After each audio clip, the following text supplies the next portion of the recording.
Kedua, anggaran belanjawan 2024 memperuntukkan 393.8 bilion ringgit, iaitu belanjawan tertinggi yang pernah dibentangkan. Daripada jumlah tersebut, 303.8 bilion untuk belanja mengurus, 90 bilion ringgit untuk pembangunan dan 2 bilion ringgit simpanan luar jangka. Dewan Rakyat sekali lagi menjadi tumpuan di seluruh negara apabila Menteri Kewangan Anwar Ibrahim membentangkan belanjawan 2024 semalam. Kini TV mendapatkan pandangan daripada pakar ekonomi Profesor Emeritus Dr. Barjoyai Bardai mengenai pembentangan rang undang-undang perbekalan ini. Daripada aspek strukturnya, belanjawan ini meliputi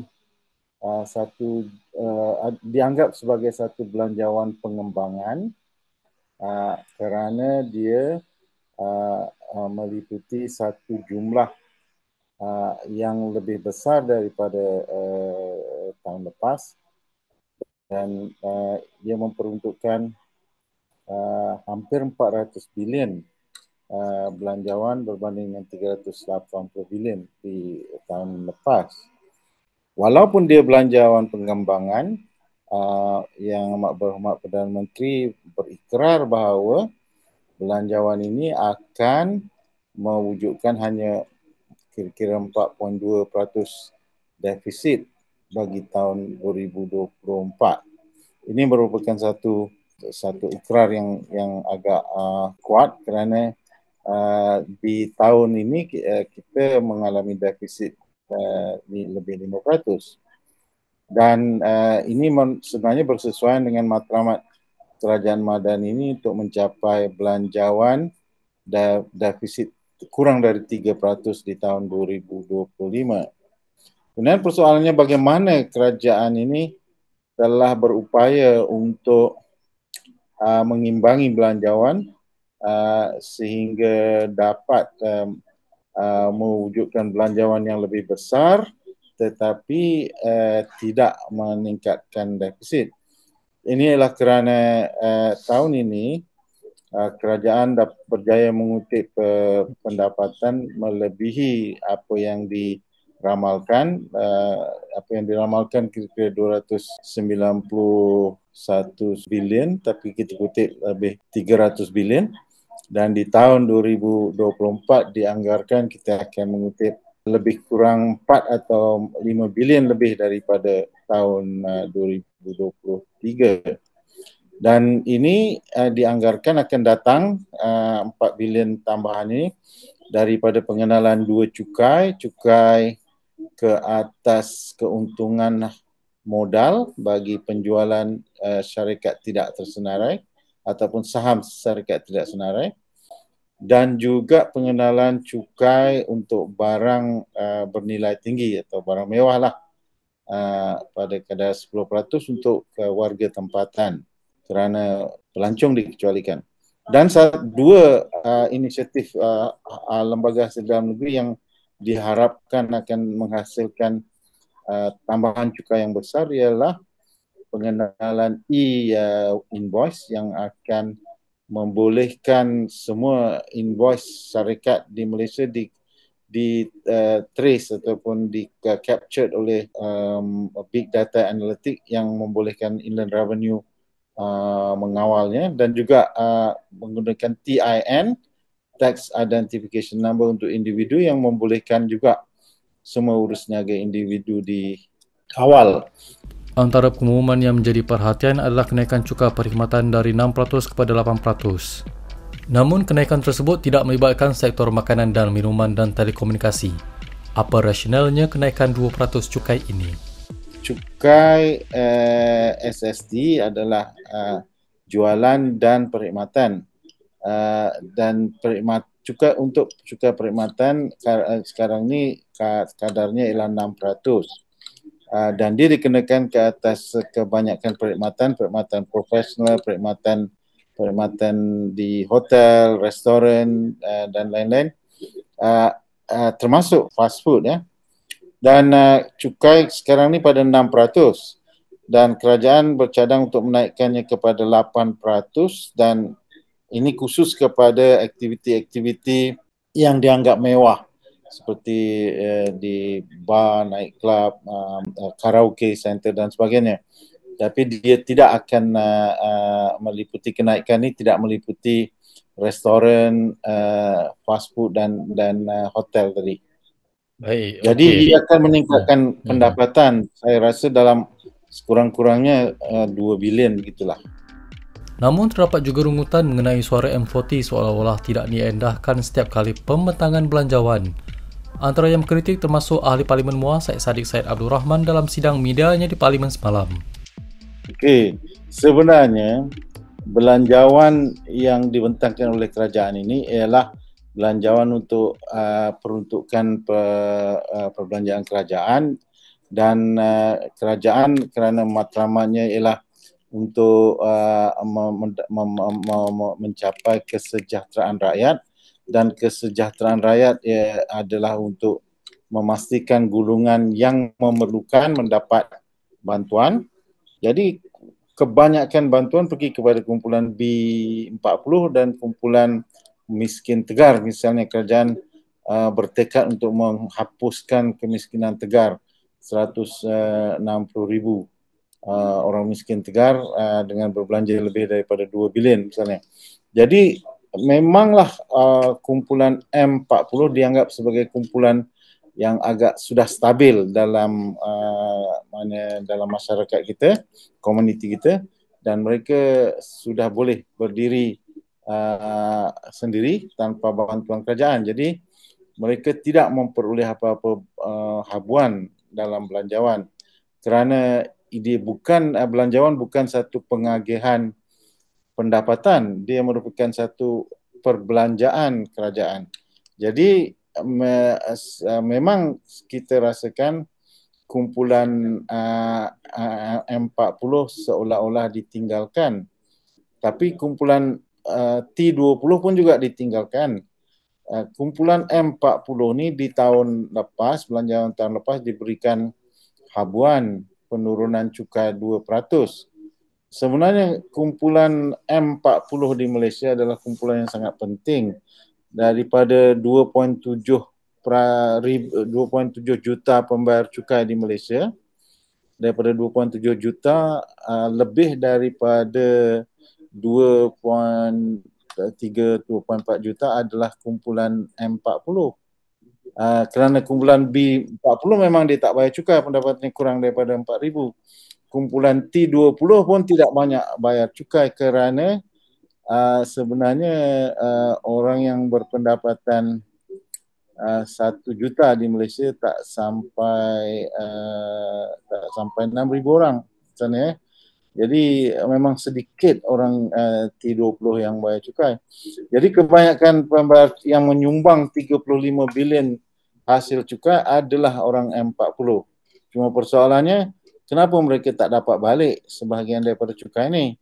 Kita perlu melihat bahawa kumpulan M40 ini dia sebenarnya mendapat balik secara tidak langsung cukai yang dia bayar kerana mereka memperoleh pendapatan hari ini kerana persekitaran yang sesuai menyebabkan mereka mendapat pendapatan yang agak tinggi sehingga mereka layak membayar cukai.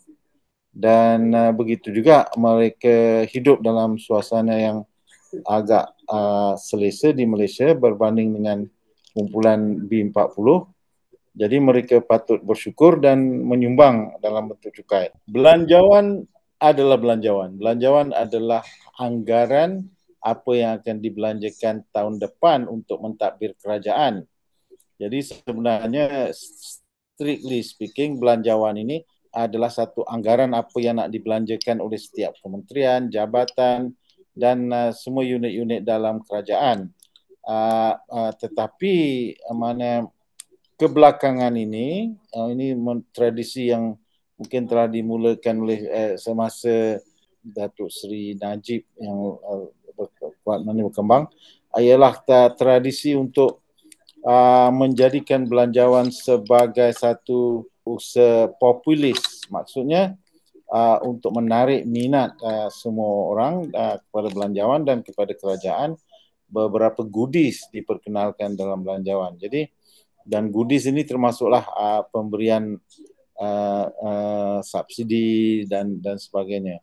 Dan kemudian ini diteruskan apabila berlaku kegawatan ekonomi dan kesan COVID-19, dia telah menjadi sangat berluasa sehingga kita di satu masa belanja 300 bilion hanya untuk membiayai subsidi dan pemberian terus tadi.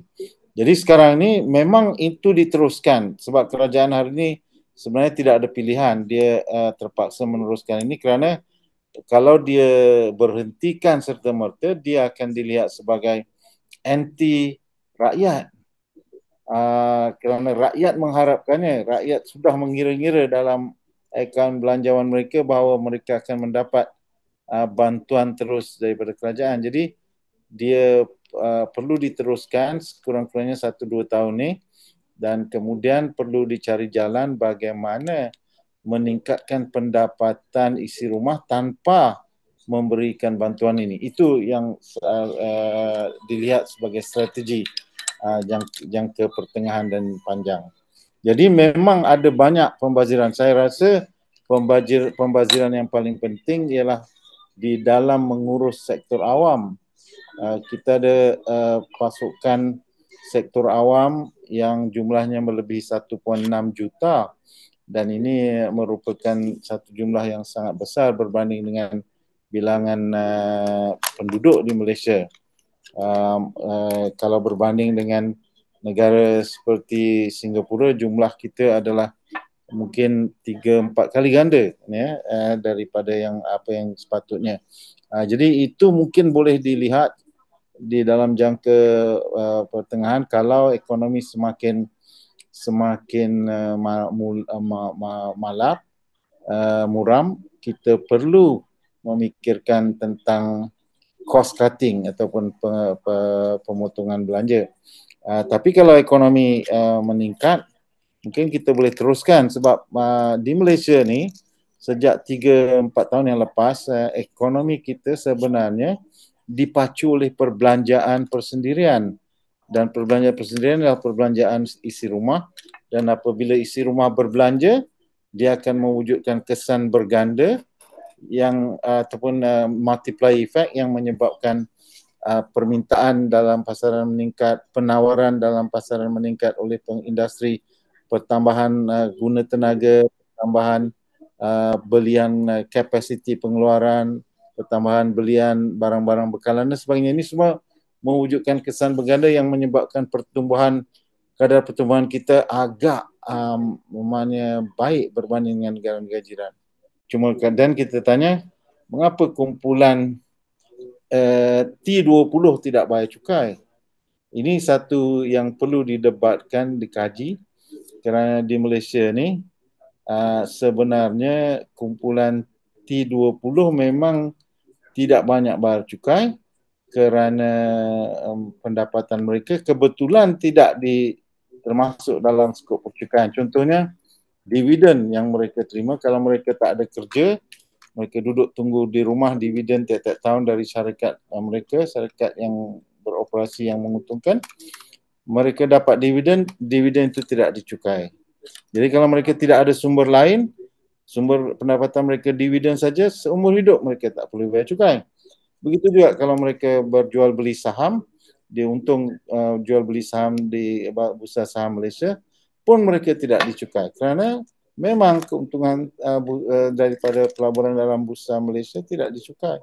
So ini merupakan aspek yang perlu dikaji semula kerana kita nak melihat skop percukaian yang lebih adil. Misalnya GST merupakan satu sistem yang dianggap lebih adil kerana dia akan mencukai semua orang, tak kira kaya, tak kira dia tak bayar cukai pendapatan, dia mesti kena berbelanja dan bila dia berbelanja dia kena cukai. Tapi orang yang berpendapatan rendah pun tidak boleh mengelak cukai GST juga, kerana itu sudahlah dia pendapatan tak cukup. Sekarang dia kena bayar pula GST. Jadi itu menyebabkan mana cukai itu dilihat tidak adil pula kepada mereka. Tahun hadapan akan dilihat sebagai satu tahun yang mencabar kerana ekonomi dunia akan mengalami kegawatan, kadar inflasi tinggi dan kita sebagai sebuah ekonomi terbuka akan merasa kesan kegawatan dari seluruh dunia. Dan kita kerajaan perlu melindungi rakyat daripada kesan ini untuk tidak menjejaskan kehidupan mereka. Itu cabarannya. Di masa yang sama, kita juga perlu berkembang kerana ini merupakan tempoh pusingan ekonomi sedang menaik, dan pusingan ekonomi menaik ni dia bukan berlaku sepanjang masa, dia naik 5 tahun, dia turun 5 tahun. Jadi kita akan mengalami satu pusingan setiap 10 tahun. Dan kita sedang dalam pusingan naik dan akan memuncak pada tahun 2026. Kita perlu memanfaatkan ini, dan sebab tu kerajaan melancarkan beberapa projek induk seperti tenaga boleh diperbaharui, perindustrian baru, membawa industri-industri baru seperti ICT, IT dan industri IR 4.0 lah basically, dan juga membawa ataupun membangunkan satu industri baru, industri keselamatan makanan. Dan kita harap industri keselamatan makanan inilah yang akan melonjakkan ekonomi dalam tempoh 2-3 tahun hadapan, sebab industri keselamatan makanan ini dia cepat, dia industri makanan, mana dalam masa 3 bulan, 6 bulan kita sudah mendapat hasil dan boleh serta-merta menjadikan industri ini berdaya maju. So, kalau ini dapat dilakukan, kita akan melihat mungkin industri balik ke desa, ke luar bandar, kerana industri penanaman ini melibatkan tanah, dan tanah lebih banyak di luar bandar. Kita ada lebih 1 juta ekar tanah yang tidak diusahakan, dan ini akan membawa balik kumpulan penduduk di bandar yang tidak begitu selesa duduk di bandar untuk balik ke desa, ke kampung, dan mereka akan lebih selesa duduk di kampung kerana kos sara hidup lebih murah, dan mereka akan menjadi lebih berdaya maju melakukan menjadi petani, menjadi peniaga mikro, menjadi usahawan yang terlibat dalam industri keselamatan makanan ini.